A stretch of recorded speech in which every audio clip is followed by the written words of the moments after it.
From Fox 55 Sports, this is The Locker Room.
So with that, we say good evening, everyone. Welcome inside the locker room. My name is Justin Prince. Thanks so much for joining me. Hope you got some hot cocoa or something for this chilly Friday night.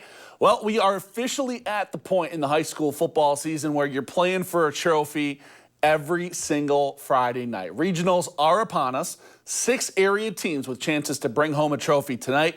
And in Class A, well, it doesn't get much better than this.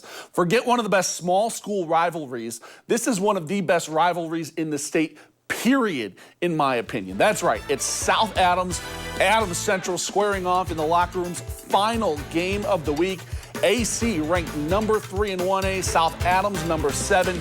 These two met up earlier this year. Jets got the better of that one, 48-7.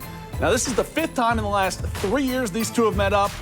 Last time they met in the postseason, AC pulled the upset, and they got going early tonight. That was Blake Hirely starting the scoring with this punch in from the goal line, and that ain't going to be the only time you hear about him tonight. Adams Central up 7-0 in hostile territory, and the Jets just continued to put on pressure. This time, Alex Curry gets the scoring involved. We go to halftime.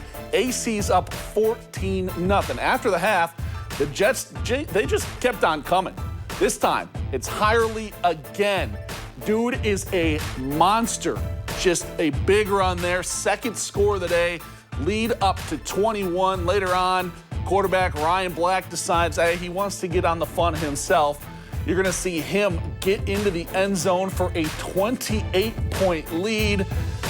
And the Jets were not done tonight. Hirely again breaking another tackle for another score. You're going to see it right here. His 3rd touchdown run of the night. 4 total touchdowns on the game for Mr. Hirely. Adams Central drops 41 on South Adams, and the Starfires just couldn't match the offensive power here. A fumble you're going to see Jackson Becker on the recovery.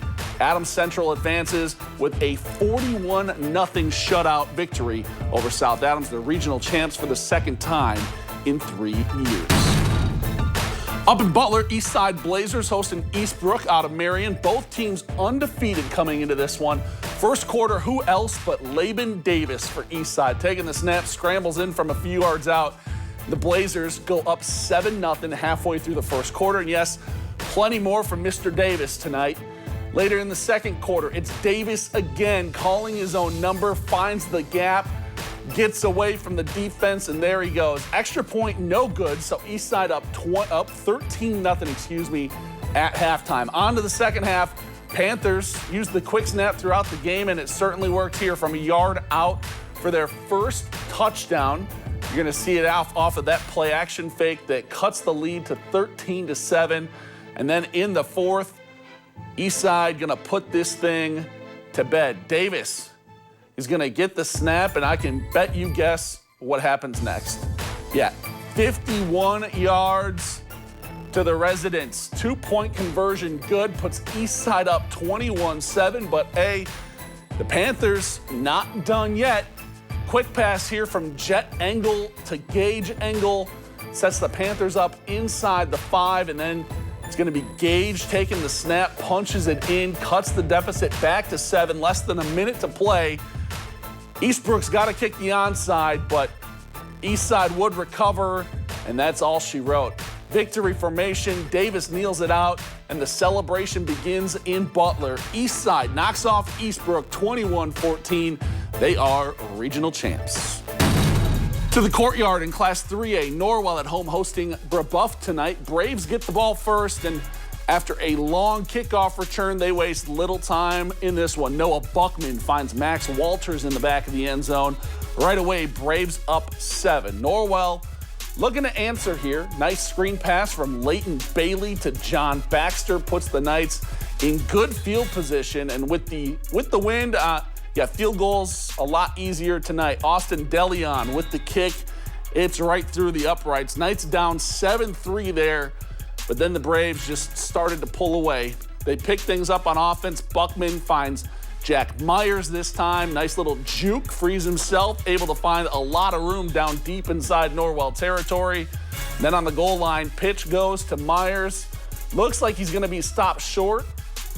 But John Baxter, hey, he plays both ways, folks. Strips the ball. Knights recover near their own end zone.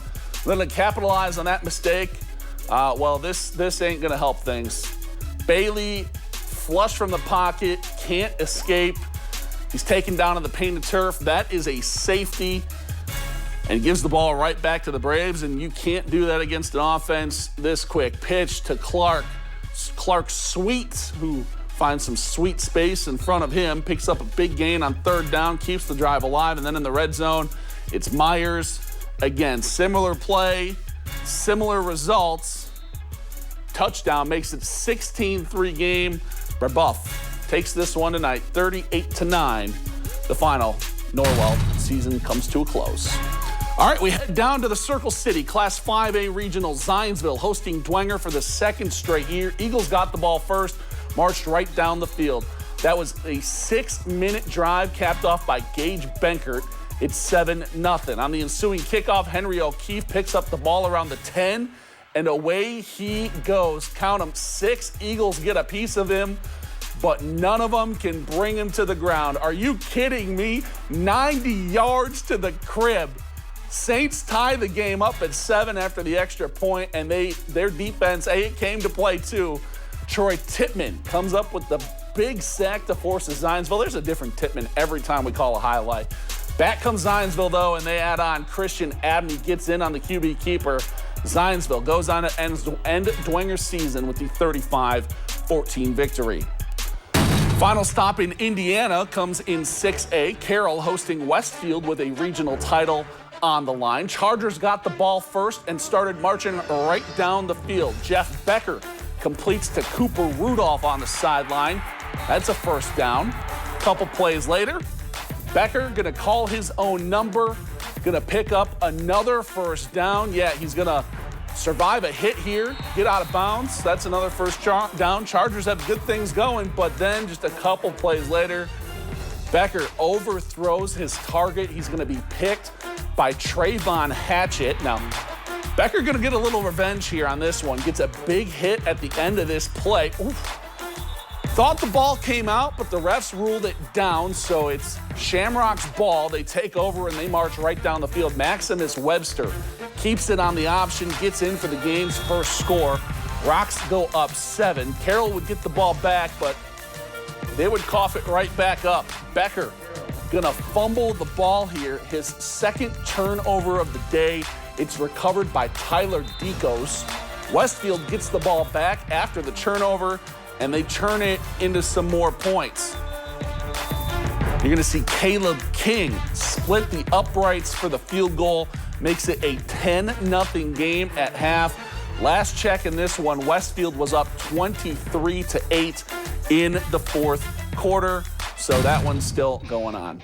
All right, over in Ohio, Division IV regional semifinals between defending state champ Van Wert and Clyde, and this one all Cougars from the jump. Aiden Pratt calls his own number, gets in for the touchdown, make it 7-0 Van Wert. Later on, Pratt, hey, he can pass the ball too.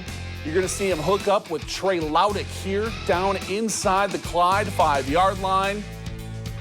And then on the very next play, hey, they can run the ball too. Handoff gonna go to Nate Jackson, and he ain't sorry, Miss Jackson. He's in for the touchdown. 14-0 Cougars take the lead Ensuing touch for Clyde, looking to get back in this game, Jared Cook.